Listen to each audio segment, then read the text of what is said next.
Shalom y bienvenidos a Vía Hafta Yisrael, una frase hebrea que significa amarás a Israel. Esperamos que se queden con nosotros, ya que nuestro maestro, el Dr. Baruch, nos compartirá una enseñanza expositiva de la Biblia. El Dr. Baruch es profesor titular del Instituto Sera Abraham, con sede en Israel. Aunque todos los cursos en el instituto se imparten en hebreo, el Dr. Baruch se complace en compartir esta enseñanza en inglés con doblaje al español. Para más información, visítenos en amarasaisrael.org o descargue nuestra aplicación móvil Mi Estudio Bíblico. Aquí está Baruch y la lección de hoy. Are you a modern-day Pharisee? ¿Eres un fariseo moderno? Y lo que quiero decir es esto. ¿Has fallado en comprender la verdad bíblica en lo que respecta al reino de Dios?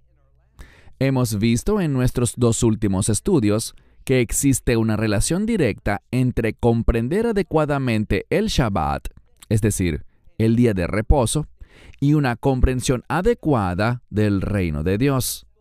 Ahora, no hemos hablado sobre la observancia del Shabbat.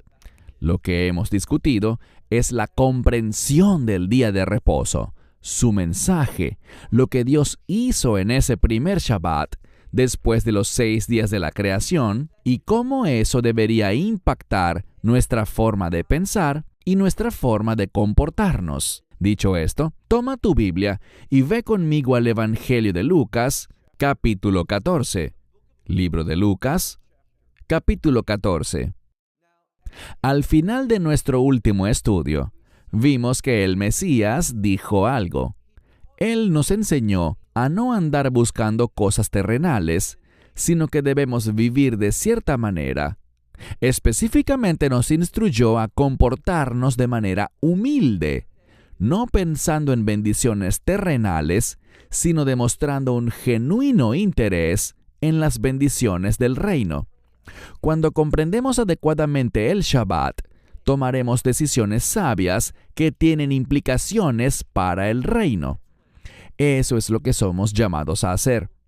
Así que ve conmigo al último versículo que escudriñamos la semana pasada, el versículo 14, que dice: ellos no serán capaces de recompensarte, pues te será dado. Esto habla de un galardón. Tú recibirás recompensa en la resurrección de los justos. Esta resurrección de los justos está vinculada estrechamente con el establecimiento del reino de Dios. Noten que el Mesías le dijo eso al líder de esa casa, al fariseo que lo había invitado. Pero noten lo que pasa a continuación, en el primer verso del estudio de hoy. Leamos el verso 15 que dice: pero uno de ellos, de los que estaban reclinados, uno de los que habían sido invitados, habiendo oído estas cosas, este sujeto le dijo: bienaventurado el que coma pan en el reino de Dios. ¿Entiendes lo que esta persona le quiso decir? Él dijo: bienaventurado es aquel que coma pan, es decir, el que reciba la provisión de Dios, en el reino de Dios. Pero lo que esta persona estaba tratando de decirle a Yeshua es: te rechazo a ti y rechazo todo lo que estás diciendo. De hecho, lo que está tratando de transmitir es lo siguiente: bienaventurado será aquel que esté en el reino de Dios, pero por cierto, tú, Yeshua, tú no estarás allí. Este sujeto lo capta todo mal. ¿Entiendes lo que está sucediendo aquí? ¿Con quién está hablando este hombre? Está hablando con el rey del reino de Dios, aquel que heredará todo de su Padre Celestial, de Dios mismo.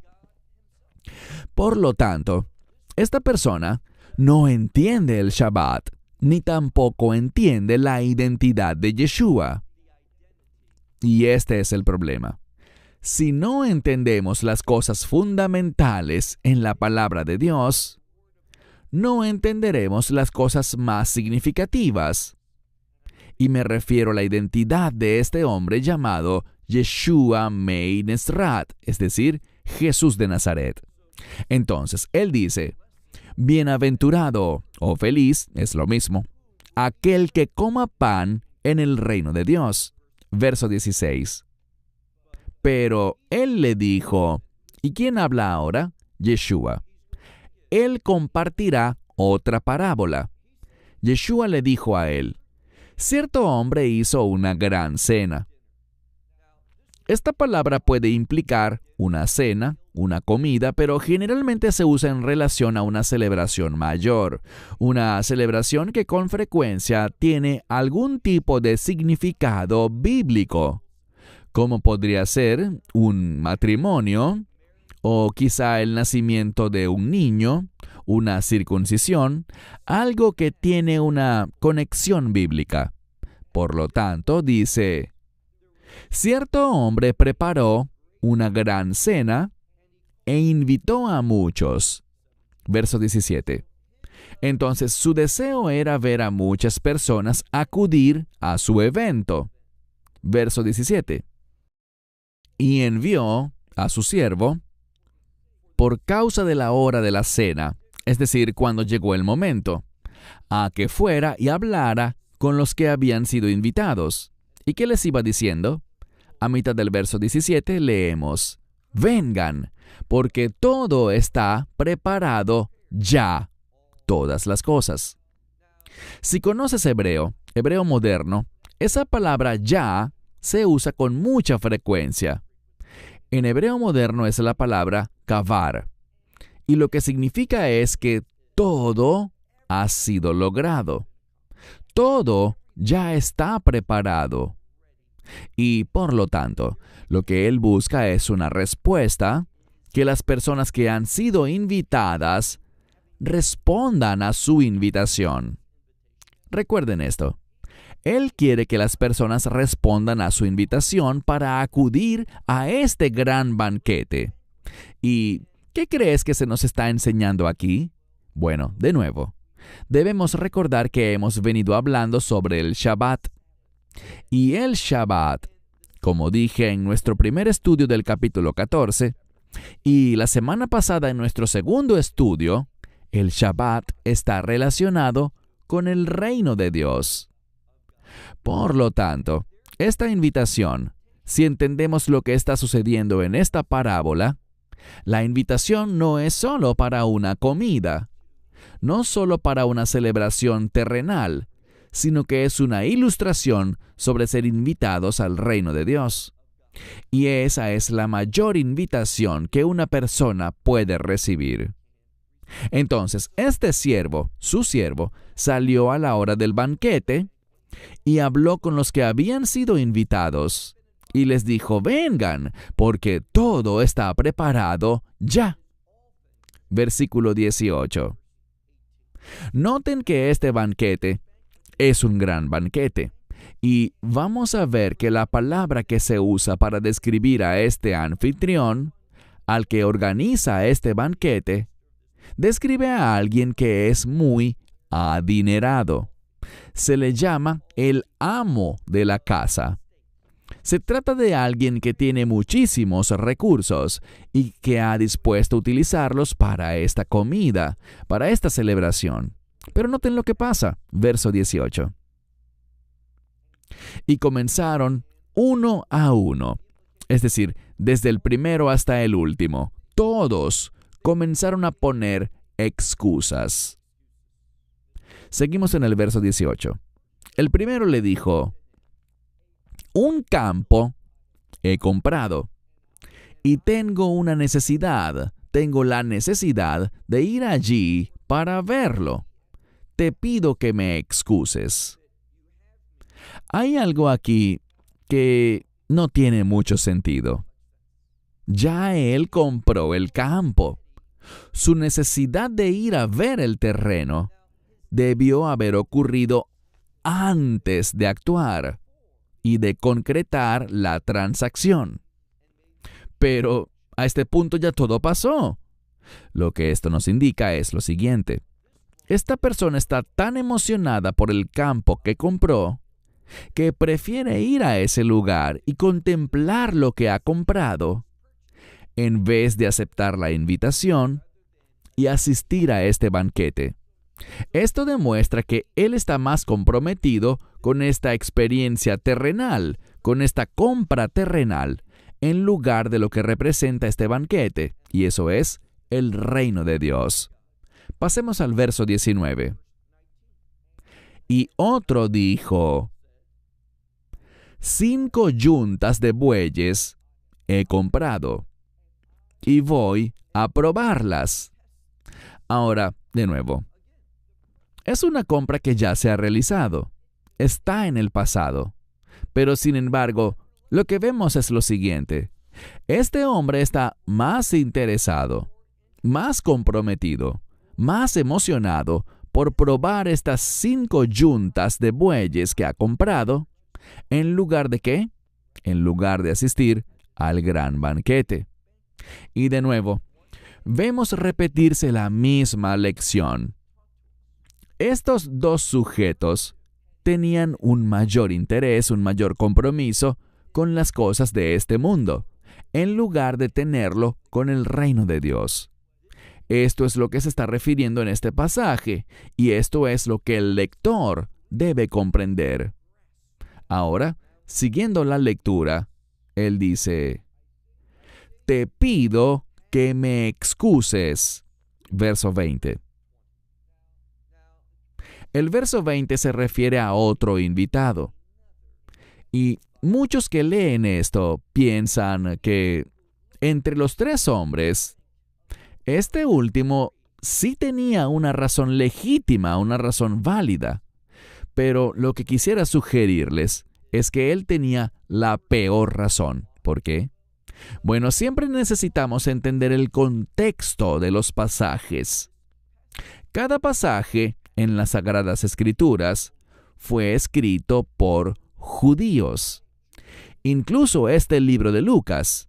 Cuando estudiamos el Evangelio de Lucas, descubrimos que Lucas tenía una gran comprensión del judaísmo. Y como fue escrito por judíos, para judíos, la audiencia judía entendería claramente algo. Verás, cuando vemos un evento bíblico como este de aquí, existen implicaciones distintas para la cultura judía que para los no judíos. ¿Qué quiero decir? Mi familia y yo vivimos al sur de Israel, pero antes vivíamos al norte, cerca de la frontera con el Líbano. En cierta ocasión, vimos a un hombre que estaba recordando a su padre, quien había muerto exactamente 1 año antes.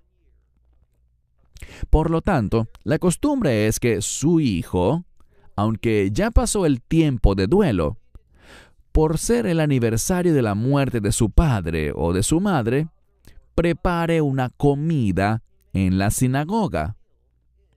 A este hijo se le pide que ore en el servicio, que lo dirija. Él recibe este honor. Y la razón por la que lo recibe es que en el judaísmo, y con esto no quiero decir que sea correcto, pero la creencia es que quien hace esta cena realiza un acto de bondad al brindarle alimento a la gente, y eso beneficia la condición espiritual de su difunto padre. Obviamente, esta práctica no es bíblica.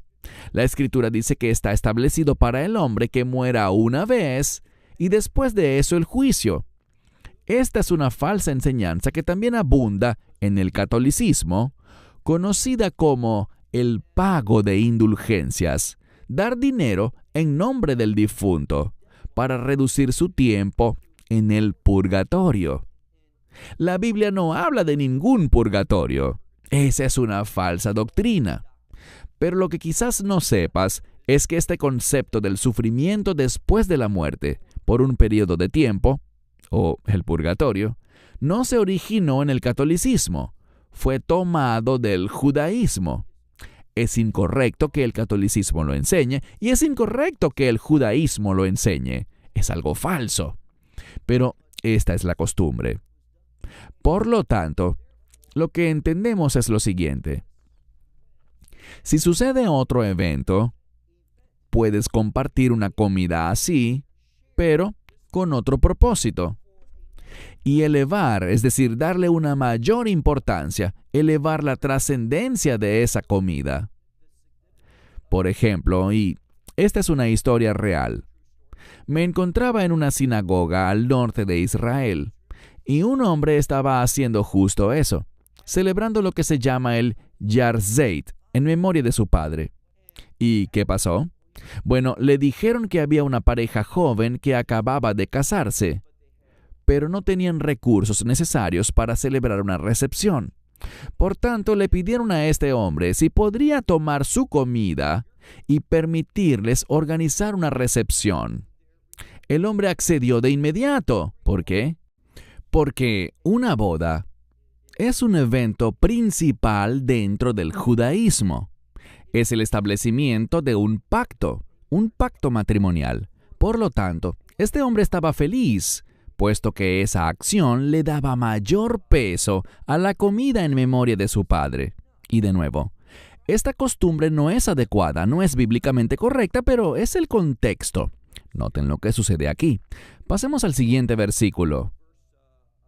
Se trata del versículo 20, que dice: Y otro hombre dijo: Acabo de tomar una esposa, y por esta razón no puedo ir. Este hombre no está diciendo: por favor, discúlpeme, acepte mi solicitud para que me excuse de asistir. Todo lo que dice es: me acabo de casar y por lo tanto no puedo ir.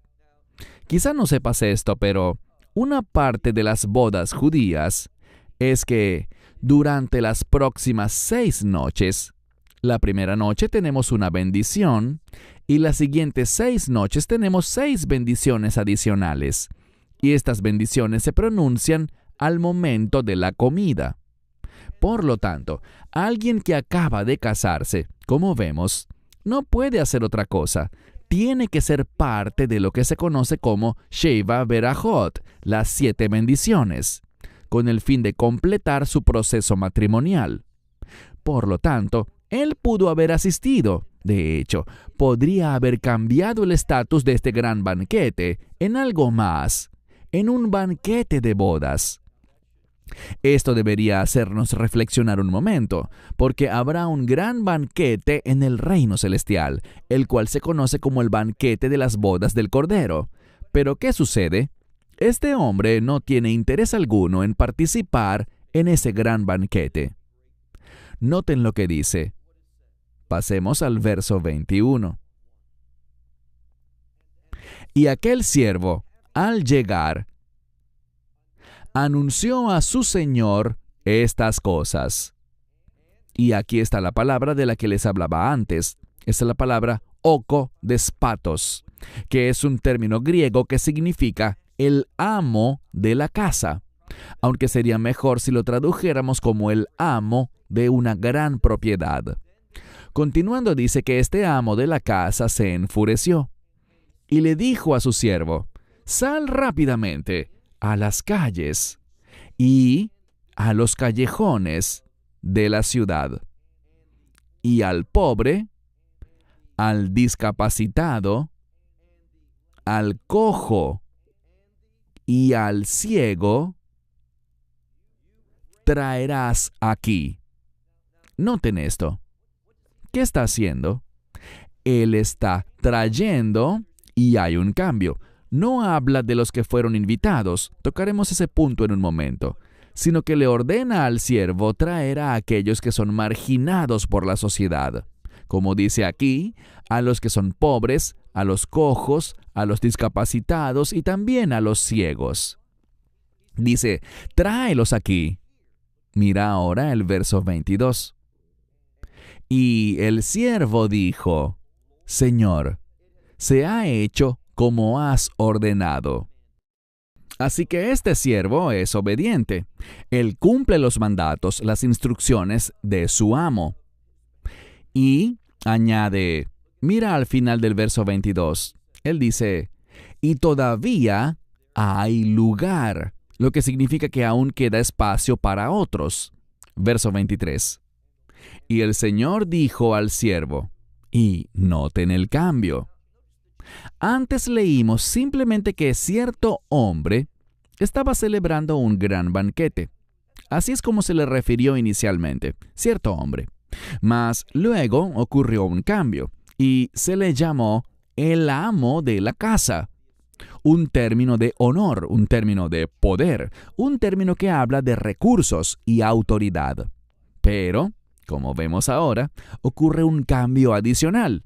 Ahora se le llama el Señor. Y esto nos trae una conexión con el reino, porque estamos hablando del Señor de señores. Estamos hablando del Mesías, quien desea que su banquete de bodas esté lleno. Y dice aquí, sigamos leyendo el texto, dice, y el Señor dijo a su siervo, sal a los caminos y a los vallados y fuérzalos para que entren en mi casa, para que se llene. Observamos algo. Sal a los caminos, ¿y qué más? Aquí se habla de vallados, o en algunas Biblias, y esto probablemente sea más preciso, dice cercas naturales. ¿Qué significa eso? Bueno, cuando alguien era extremadamente pobre, no tenía ni siquiera un lugar donde vivir. Por lo tanto, debían hacer ciertas cosas de manera diferente. Cuando tenían que ir al baño, como simplemente no tenían baño, entonces era muy común en esta cultura, en aquella época, que alguien se aliviara en lo que se conoce como los vallados, yendo a los arbustos, y así tendrían privacidad, un poco de dignidad, un poco de honra para sí mismos, al no tener que hacer esto de manera pública. Así que estos habrían sido los más pobres entre los pobres, y esto es lo que está diciendo aquí. Ahora, recuerden lo que aprendimos la semana pasada. Se usaron los mismos términos, aquellos que son pobres, discapacitados, cojos y ciegos. ¿Y qué está sucediendo? Bueno, los invitados originales no tenían interés. No estaban motivados por acudir a este banquete, que tiene implicaciones de reino. ¿Por qué? Porque su interés estaba en las cosas de este mundo. Por lo tanto, no eran humildes, no tenían mentalidad de reino y no estaban comprometidos con el reino. Así que te pregunto, ¿lo estás tú? ¿Tomas decisiones pensando en el reino de Dios?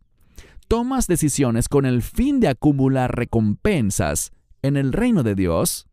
No para que las personas en este mundo puedan recompensarte, premiarte o darte algo a cambio, sino haciéndolo por aquellos que no pueden hacerlo. ¿Por qué? Para que en la resurrección de los justos seas recompensado. ¿Por quién? Por Dios. Y la recompensa de Dios es mucho mejor que tener un campo o 5 yuntas de bueyes o cualquier otra cosa que este mundo pueda ofrecer. Así que dice, sal a los caminos. Esto podría significar las carreteras y también los vallados. Y fuérzalos. Y la implicación es que ellos se sientan obligados a entrar, con el fin de que mi casa se llene. Versículo 24. Aquí tenemos algo más. Vamos a ver. Y este que habla aquí representa al Señor.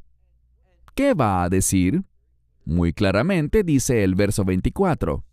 Porque les digo que ninguno de aquellos hombres, los que habían sido invitados, probará mi banquete. Ahora, esas son palabras bastante fuertes. Ninguno de aquellos que fueron invitados, y noten que hubo una invitación, pero aquellos que fueron invitados, los que fueron llamados, los que debieron haber respondido, no lo hicieron. Si eres parte de una teología falsa conocida como calvinismo o teología reformada, esta escritura es muy problemática, porque hubo aquellos que fueron llamados, pero debido a que no respondieron, no tenían interés en el reino, nunca probarán ese banquete. No van a tener una experiencia en el reino. Quiero decir lo siguiente para ir concluyendo.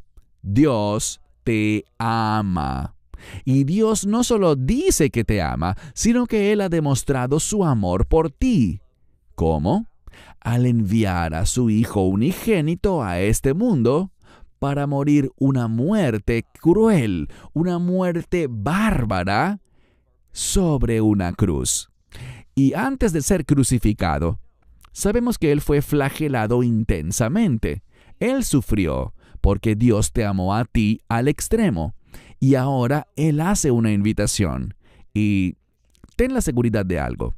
La única manera para experimentar la reconciliación con Dios, en otras palabras, la única manera para experimentar el perdón de tus pecados, para que recibas la misericordia y la gracia de Dios, es confesando, sí, reconozco que soy pecador y pongo mi confianza en la obra todo suficiente del Mesías en la cruz, que murió en la Pascua, el día de la redención, para redimirme a mí, para que pueda ser perdonado eternamente y para que pueda experimentar la redención eterna y tener esa declaración de que soy declarado justo a través de la sangre de Cristo. Y por lo tanto, tengo una esperanza eterna, una esperanza que no decepciona, e igualmente tengo la seguridad de que estaré en el reino de Dios, no basado en lo que yo he hecho, sino basado en lo que Él ha hecho por mí. Si rechazas eso, no experimentarás el reino de Dios. Serás arrojado afuera, donde encontrarás tormento eterno, tristeza, miedo. Así de simple. Solo existe un camino. Ahora, puedes dudar de eso, pero te lamentarás por la eternidad si rechazas este evangelio. Esta podría ser tu oportunidad o incluso tu última oportunidad para aceptar lo que la Biblia llama las buenas nuevas y recibir este regalo gratuito. Hay muchas cosas que son verdaderamente gratuitas en este mundo, pero este es un regalo verdaderamente gratuito. El Mesías pagó todo el precio. Él hizo la obra de la redención para que puedas ser reconciliado eternamente. Él te amó hasta la muerte. Recibe este mensaje de esperanza, el único mensaje de esperanza real. Recibe la salvación al aceptar al Mesías como tu Señor y Salvador.